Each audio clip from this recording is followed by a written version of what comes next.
Bonjour à toutes et tous, ça me fait plaisir d'être de nouveau avec vous. Je vais pas réussir à être aussi régulier que d'habitude ces temps, comme vous avez vu, hein, j'arrive pas à le faire chaque semaine. Beaucoup de choses, beaucoup d'activités que nous organisons ou auxquelles nous participons. Je finis de brasser le jeu avec cette intention, comme d'habitude, que ce tirage vous tende un miroir de conscience, un miroir de aussi ce moment de faire la pause et d'écouter un peu ce qui se passe en vous avec l'aide de ces images, de ces arcanes, de ces grands symboles qui viennent s'adresser à des dimensions plus profondes que la seule partie de nous qui analyse et qui élabore le rationnel, hein, pour nous donner accès à des couches plus profondes de notre expérience et à une connaissance plus profonde que la seule compréhension rationnelle de ce qui nous arrive. Et puis, à ce sujet, d'ailleurs, je vous invite à aller lire sur mon blog, sur mon site, un nouvel article sur le mythe des veilleurs, tel qu'il nous est transmis par le livre d'Enoch. Un mythe qui nous dit beaucoup de choses sur l'état actuel de notre conscience, justement, et la manière de retrouver une sorte d'innocence dans notre relation avec nous-mêmes. Disant cela, j'ai coupé le jeu et je tire la première carte qui est le battleur, l'arcane numéro 1, un grand arcane majeur. Le battleur qui est une carte, vous voyez, je, je relève déjà en premier lieu le fond jaune doré qui parle de conscience, qui parle d'illumination, qui parle aussi d'élan vital, de joie, d'habiter l'existence. C'est vraiment une carte de conscience.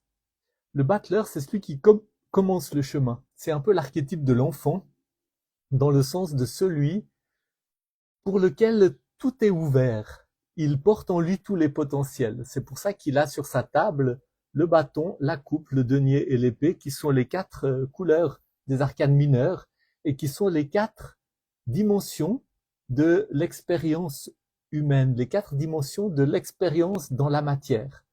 Ce battleur, il se met en route dans un chemin où il va apprendre des leçons. Il se met en route dans son voyage du héros. Il se met en route dans son chemin d'individuation, de découverte de qui il est lui-même, hein. Et c'est le chemin auquel nous sommes tous invités et invitées à entrer.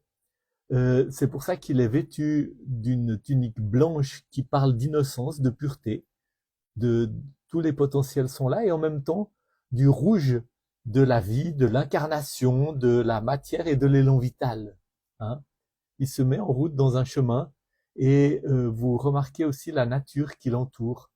Combien dans nos cheminements, et c'est quelque chose que j'observe aussi particulièrement maintenant, combien la nature est une source de renouvellement, de ressourcement, de restauration de nos forces. Il y a une profonde bienveillance dans la présence de la nature. Si vous vous connectez à la présence d'un arbre ou simplement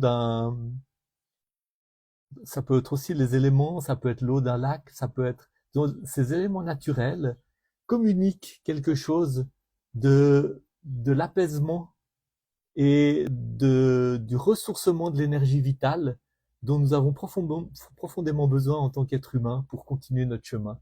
Donc, un arcane qui dit c'est le début d'une route nouvelle, c'est peut-être un moment pour vous pour des nouveaux commencements.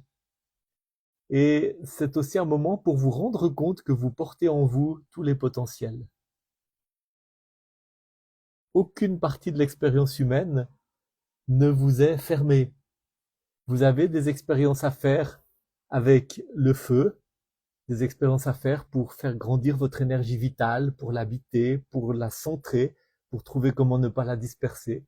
Vous avez des expériences à faire avec l'épée, la parole, la pensée, l'air, hein, la communication, tout ce qui se passe en nous de l'ordre de, de,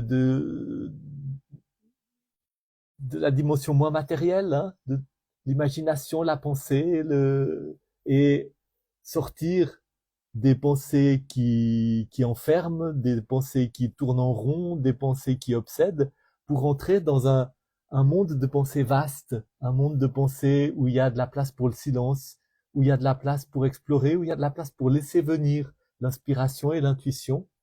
La coupe, l'eau, l'expérience de l'émotion, du monde émotionnel, d'aller à la rencontre de nos émotions, de ne pas les fuir, y compris les émotions que nous labellisons comme désagréables, et en restant avec nos émotions, écouter les messages dont elles sont porteuses et devenir ainsi de plus en plus profondément intime avec nous-mêmes, et l'expérience du denier, de la terre, l'expérience des racines, l'expérience de vivre une vie dans laquelle nous apprenons toujours plus à prendre soin de nos racines, à prendre soin de ce qui est matériel, à prendre soin de nos corps, à nous traiter avec tendresse, à nous traiter avec douceur, à faire en sorte que notre vie dans la matière soit un bon socle pour expérimenter toutes les dimensions de spiritualité, d'intériorité, d'ouverture auxquelles nous pouvons avoir accès.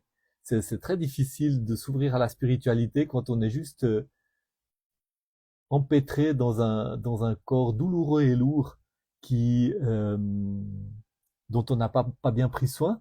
Puis en même temps, pour celles et ceux d'entre vous qui, comme moi, sont frappés par la maladie chronique, par le handicap, eh bien, c'est aussi beau de savoir que le corps, même dans ses limites, même dans ses difficultés, même dans ses douleurs, peut être un lieu d'expérimentation dans lequel on peut se connecter avec,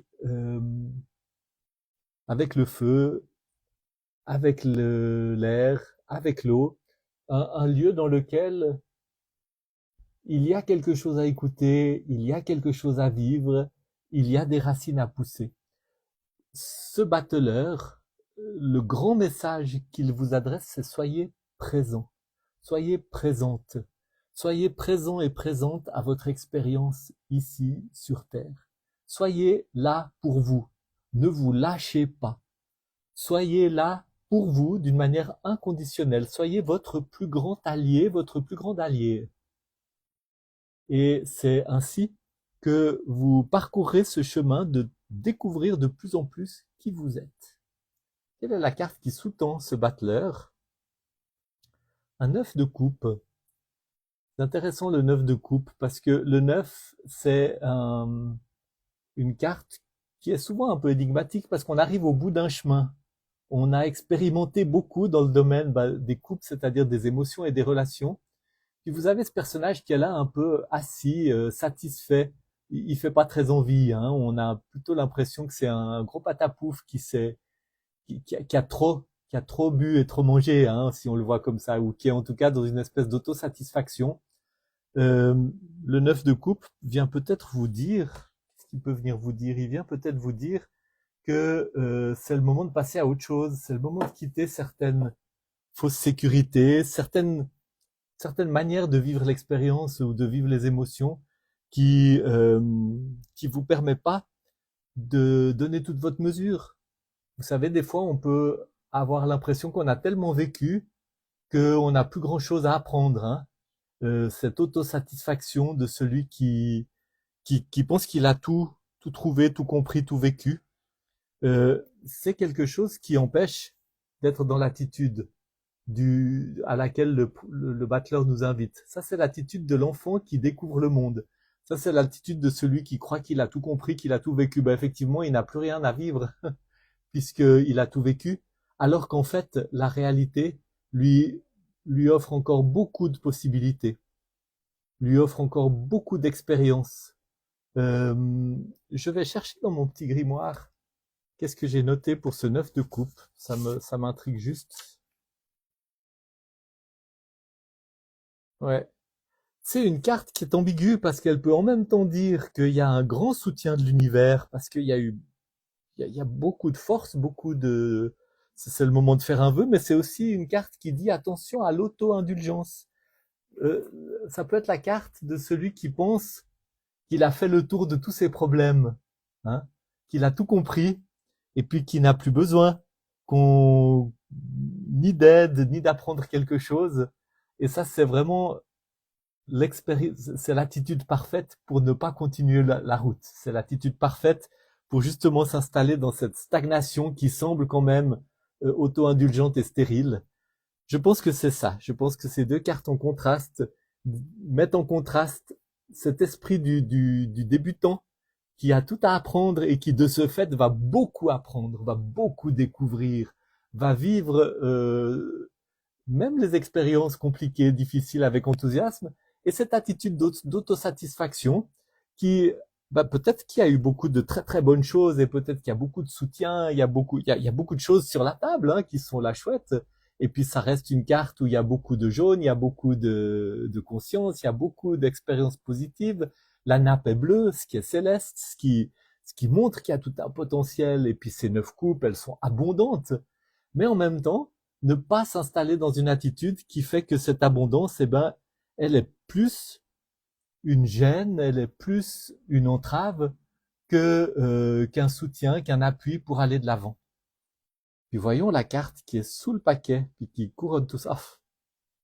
Le soleil, que j'ai tiré plusieurs fois aussi, qui dit, effectivement, si vous écoutez l'appel de l'innocence, qui vous dit, entrez dans cette attitude du débutant, qui se met en route dans une nouvelle étape où il a tout à apprendre, sortez peut-être d'une certaine autosatisfaction ou d'un certain sentiment que vous avez tout vécu, ou peut-être d'un certain écœurement hein, par rapport à toutes les expériences que vous avez eues, pour entrer dans cette attitude d'ouverture, de recherche, de quête, hein, et ça vous introduit dans cet arcane qui est un des arcanes les plus encourageants, les plus enthousiasmants du tarot, le soleil, la capacité de jouir de la vie, la capacité d'avancer.